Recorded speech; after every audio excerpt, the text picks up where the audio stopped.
안녕하세요, 여러분. 자, 오늘은 북방민족의 성장과 다원적인 국제관계에 대해서 한번 알아보도록 하겠습니다. 자, 이거에 대해서 오늘 내용 배우기 앞전에 이 동아시아의 역사라는 것이 한국, 중국, 일본을 중심으로 이루어진 역사이기 때문에 이 나라들이 이 지역의 나라들이 공통된 이런 시기가 겹치는 것들이 있어요. 그래서 선생님이 이 오늘 배운 내용을 들어가기 전에 우선은 이전에 있었던 내용들을 연대기적, 그러니까 연표로 한번 표현을 해보도록 하겠습니다. 자, 우선 중국입니다. 자, 중국은 맨 처음에 우리가 배웠던 것이 바로 하나라, 그리고 상나라, 주나라였어요. 자, 이런 주나라 때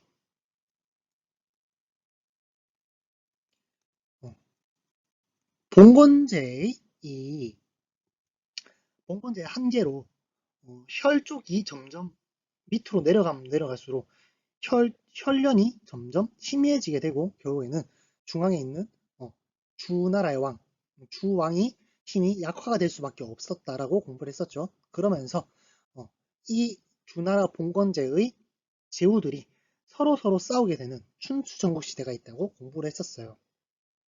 자, 이 춘추전국 시대를 거치게 되면서 이 춘추전국 시대를 통일한 나라가 바로 진나라였고 그 나라의 지배자가 바로 진시황, 그러니까 진시황제가 됐었죠. 이 진시황제는 흉노를 정벌하기도 했으며 여러 가지 이제 토목 공사를 벌리는 등의 여러 가지 이런 정책을 했었는데요.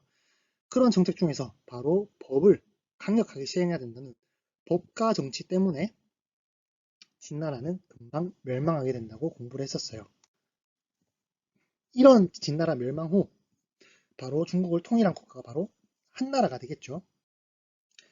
자, 한나라 때는 한무제와 같은 여러 황제들이 강력한 정책을 했었다고 우리 공부를 했었어요.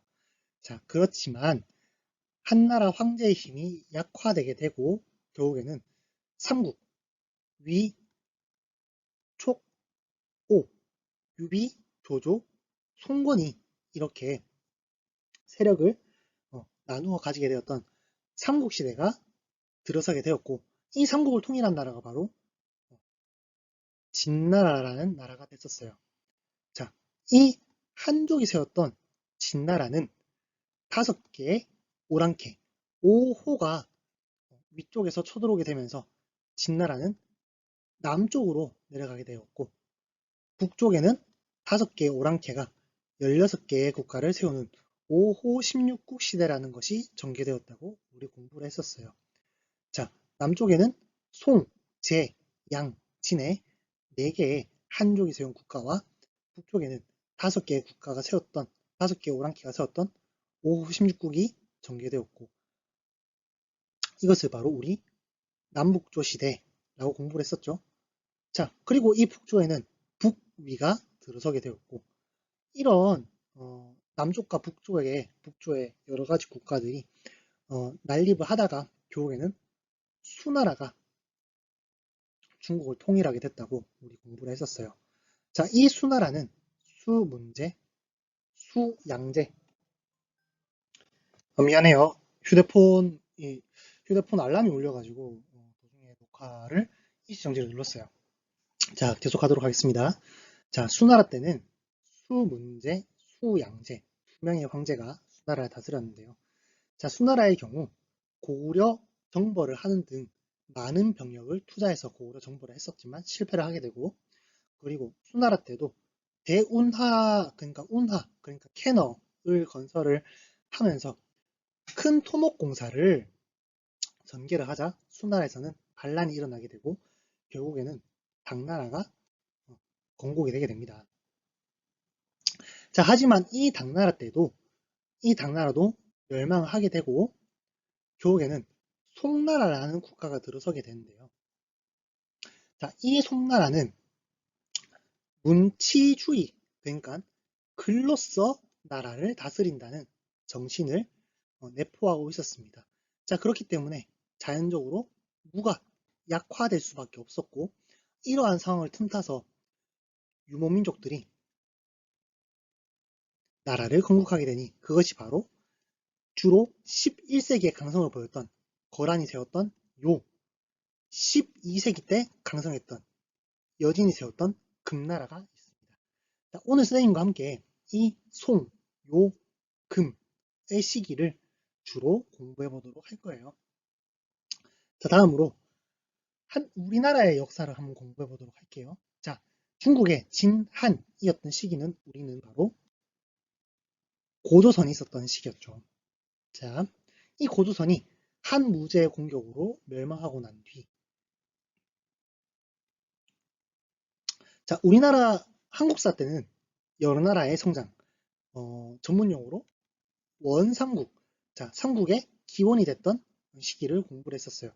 주로 부여, 고구려, 동해, 옥저, 삼한의 나라들이 있었다고 공부를 했었죠. 자, 이러한 나라들이 통합되어서 생긴 국가들이 바로 삼국, 고려, 백제, 신라입니다. 자, 이 삼국을 통일한 국가가 바로 남쪽에는 통일신라가 있었고 북쪽에는 고구려 멸망 뒤 발해가 들어섰다고 우리 공부를 했었어요. 자, 이런 남북국 시대를 지나서 발해는 거란에 의해서 멸망당하게 되고, 자, 이 요나라에 의해서 발해는 멸망당하고, 통일신라 후기, 그러니까 하대 때 호족들이 통일신라에 의해서 반발을 하게 되고, 결국에는 후삼국 시대가 전개되었다고 얘기를 했었어요. 자, 이 후삼국을 통일한 국가가 바로 왕건의 고려가 되겠습니다. 자, 다음으로 일본에 대해서 한번 알아보도록 할게요. 자, 일본은 기원전 3세기부터 기원 후 3세기까지, 죄송합니다. BC 기원전 3세기, AD 기원 후 3세기까지 야요이 시대가 전개되었어요. 자, 이 야요이 시대 때는 철기와 청동기가 동시에 들어오는 시기라고 공부를 했었죠. 자, 그리고 그 다음에 일본에는 아스카 시대 때부터 나라 시대, 헤이안 시대와 같은 여러 가지 시대가 이렇게 생겨나게 됩니다. 이름이 되게 어렵죠. 자, 이러한 시대가 있었다 정도로만 우리 한번 알아보도록 할게요. 자, 그 사이에 일본에서는 자, 당나라 초에 당나라의 유학생들이 일본 출신 유학생들이 우리 당나라의 여러 이런 당나라의 제도, 정책들을 본받아서 우리 한번 일본을 바꿔보자 라고 정치 개혁을 했던 바로 다이카 개신이라는 것이 있습니다.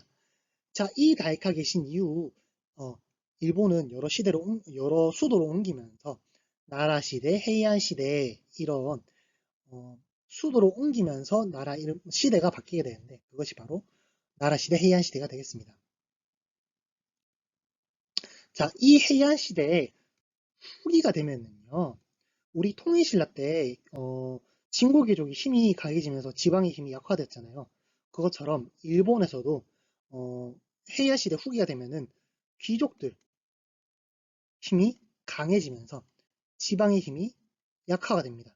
자, 이렇게 지방의 힘이 약화되게 되자 지방에서는 여러 오늘날로 치면은 뭐 깡패 정도라고 할게요. 자, 깡패들이 이런 득세를 하게 되었고 이런 깡패들을 막기 위해서 농민과 지방의 호족들은 자연스럽게 무사 계층으로 성장을 하게 되면서 깡패를 막게 됩니다. 자, 이런 무사들 중 한 명이었던 무사들 중 한 명이었던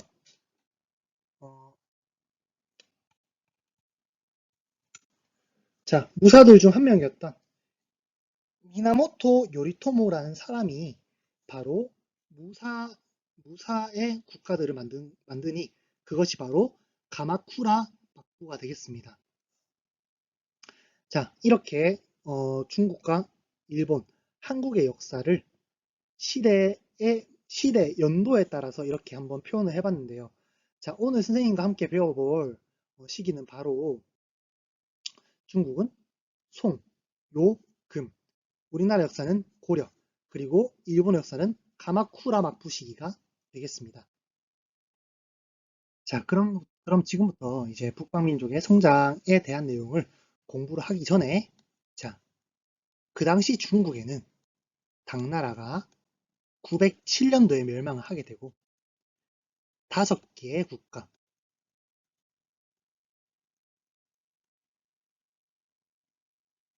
자,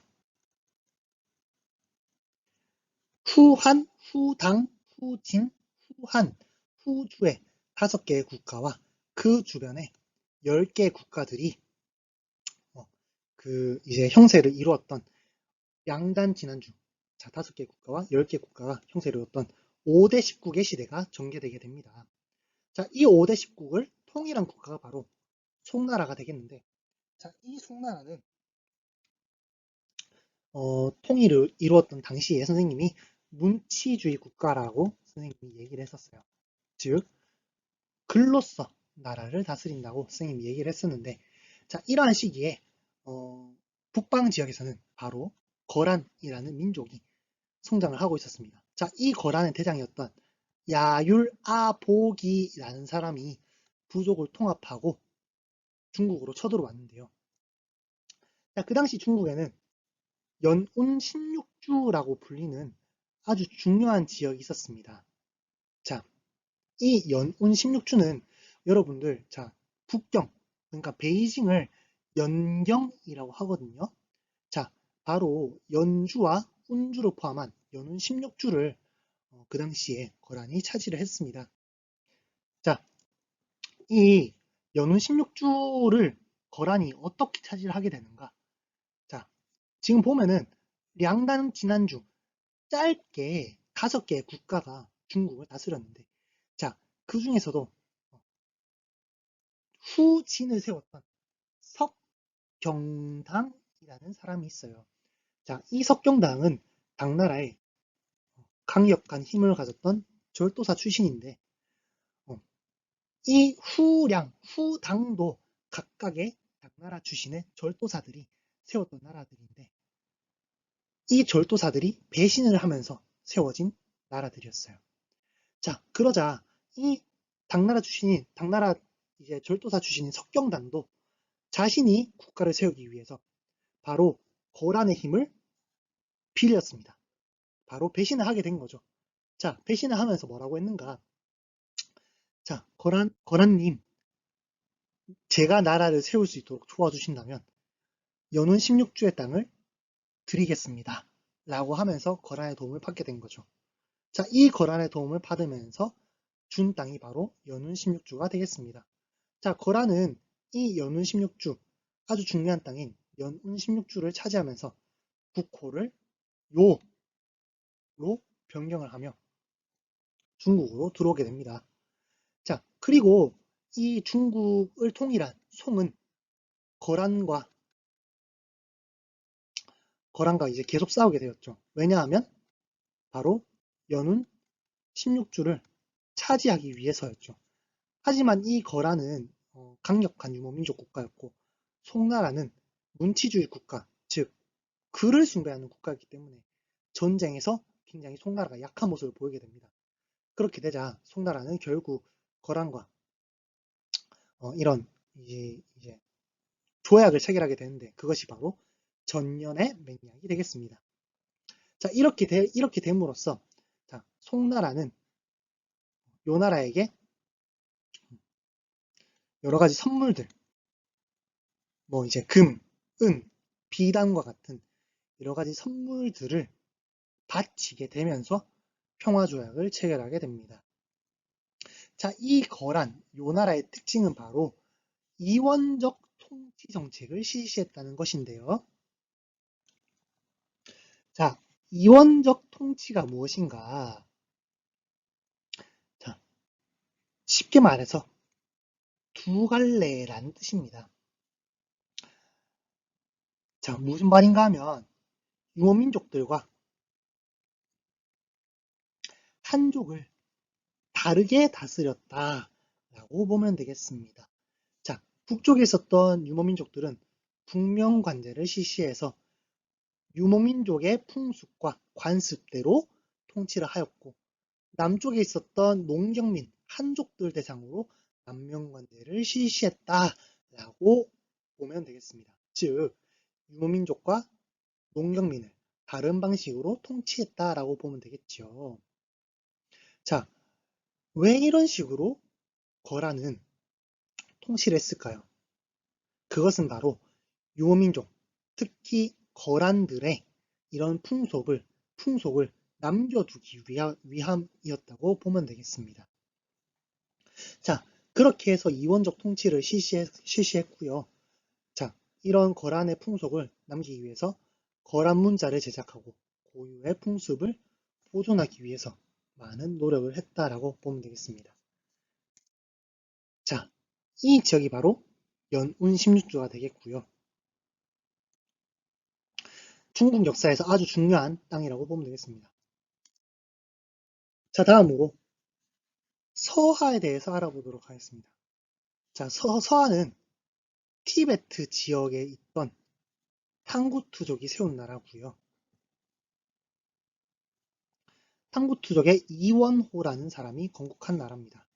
자, 이 서하는 피단기를 점령해서 동서무역의 이익을 차지했고요.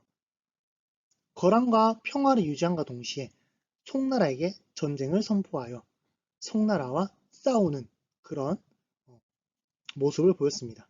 하지만 이 송나라는 선생님이 아까 말한 것처럼 문치주의 국가였기 때문에 결국에는 송나라가 서하에게 조약을 맺게 되었고 세패를 보내줍니다. 자, 세패는 쉽게 말해서 선물이라고 보면 되고, 송나라가 서하에게 세패를 보내줍니다. 자, 더 이상 우리 전쟁하지 말자라고요. 자, 서하의 특징은 불교로 중상하고 독자적인 문자를 만들었다는 것입니다. 자, 다음으로 12세기를 주름잡던 여진족 이세운 금에 대해서 공부를 해보도록 하겠습니다. 자, 이 금나라를 건국한 사람의 이름은 바로 완안이라는 성을 가진 아구다, 완안아구다입니다.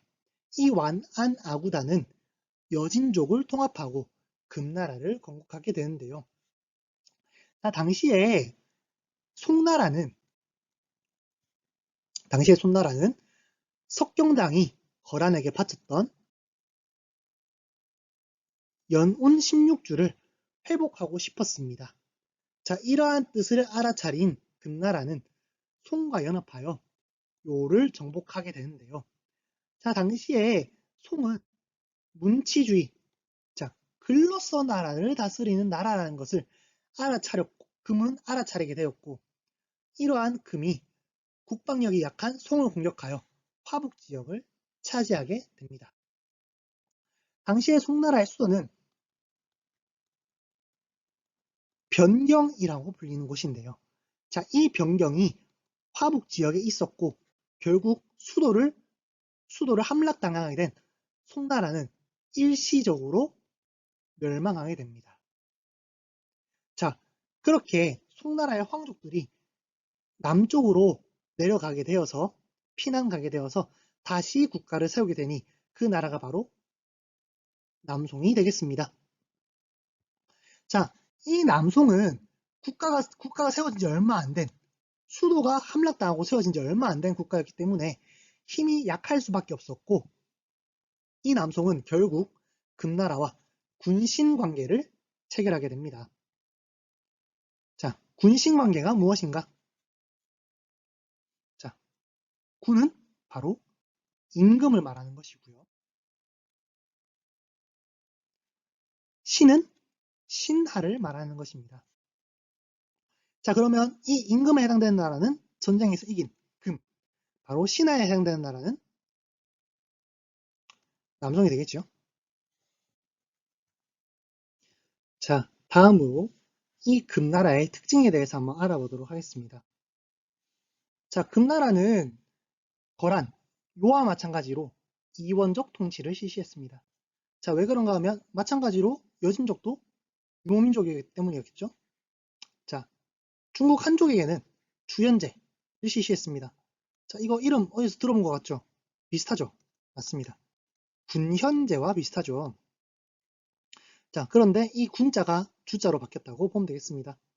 자, 다음으로 유목민에게는 맹한모국제라는 걸 실시했습니다. 자, 맹한모국제 한번 보도록 하겠습니다. 자, 지금 보면은 300가구를 1모국부라고 불렀고요. 이러한 300가구가 모인 1모국부가 10개가 모이게 되면은 1맹한부라고 불렸습니다. 자, 여기까지 확인을 했나요? 자, 결과적으로 맹한이 모국보다 좀 더 큰 단위가 되겠죠. 자, 이게 바로 행정. 지금으로 따지면 뭐 이제 우리가 살고 있는 그런 가구 이렇게 생각하면 될 것 같아요. 자, 다음으로 군대는 100명이 모인 1모국군과 1000명, 그러니까 10모국군이 모인 1맹한군이 있습니다. 자, 쉽게 말해서 군사와 행정을 일치시켰다고 보면 돼요. 왜냐하면 유목민들은 말을 타고 있기 때문에 결과적으로 이 말 타고 칼 들고 활 들고 있으면 군대가 되기 때문이겠죠. 자, 이렇게 농경민의 주연제와 유목민의 맹한모국제를 나누어서 이원적 통치를 실시했고요. 자, 중도, 베이징으로 천도를 하는 모습을 보이기도 했습니다. 자, 한편으로 여진족도 거란과 마찬가지로 여진문자를 제작하였고 이 여진문자를 바탕으로 과거제를 실시하는 모습도 보이기도 했습니다. 자, 지금 보시는 모습이 바로 12세기 금나라가 강성을 보일 때 모습입니다. 자, 여러분들 아까 설명했던 서하, 남송, 고려, 일본이 있었죠. 자, 이렇게 중국에는 송나라가 들어서게 되었고 11세기에는 거란인 요, 12세기에는 여진인 금나라가 성장하고 있는 가운데 자, 우리나라 땅에 있었던 고려는 어떤 모습을 보였는지 한번 알아보도록 하겠습니다. 자, 우선 첫 번째 11세기 때 거란이 쳐들어옵니다. 자, 1차 침입 때는 소선영이라는 이제 요의 장수가 쳐들어오는데요. 자, 서희의 외교난판으로 강동육주 획득했다고 공부했었습니다.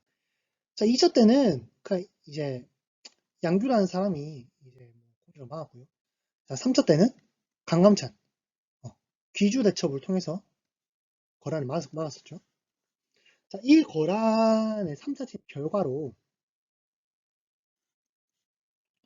송과 요, 고려는 이제 평형관계, 이제 전쟁 안 하고 이제 조용히 이제 잔잔하게 있는다. 평형관계를 이루게 됐고요. 자, 고려는 고려장성, 자, 천리장성이라 불리는 고려장성이라는 걸 세우게 됩니다. 자, 다음으로 여진과의 관계 한번 보도록 하겠습니다. 자, 여진은 말 타는 유목민족이죠. 자, 이 여진 전파하기 위해서 고려의 장수였던 윤관이 별무관을 편성하고 동북구성, 이제 여진이 이렇게 몰아낸 뒤 동북구성이라는 것을 축조하게 됩니다. 자, 그런데 이 동북구성이 너무 멀리 있었고 수비도 하기 어려웠으며 이제 여진족이 이제 계속 돌려달라고 우리 좀 살 수 있게 해주세요 라고 계속 요구하자 이 동북구성을 돌려주게 됩니다. 자, 돌려주게 됩니다. 자, 한편 이 동북구성과 여러 가지 그 모습을 바탕으로 여진이 성장하여 금나라가 건국되게 되자 이 여진은 고려에게 사대를 요구하게 됩니다. 자, 그 당시 고려에 이제 그 실권자가 이자겸입니다. 여러분 한국사도 이자겸 배웠죠? 자, 이 이자겸이 이제 한번 보니까 이 여진 금나라한테 항복을 하지 않으면 우리가 질 수밖에 없을 것 같은데 안 되겠어. 이거는 항복해야 되겠다. 라고 하면서 사대를 들어주게 됩니다. 자, 그 말은 즉슨 자신의 정권을 유지하기 위해서 그렇게 했다가 되겠죠. 자, 이것은 척경입비도라는 것입니다. 자, 지금 여기 글자가 작아서 잘 안 보일 건데 이 간판에 이 석판에 고려지경이라고 적혀 있습니다. 자, 이게 무슨 뜻인가? 고려의 경계, 영도 끝에 해당되는 곳이다 라는 것이고 이것은 이 그림은 이제 윤관이 이제 별물관을 통해서 여진을 정복하고 경복구성 끝에 가서 이렇게 우리 영토임을 표시하는 그런 비석을 세운 게 아닌가라고 그림을 추측해 볼 수 있습니다. 자, 다음으로 일본의 변화에 대해서 한번 알아보도록 할게요.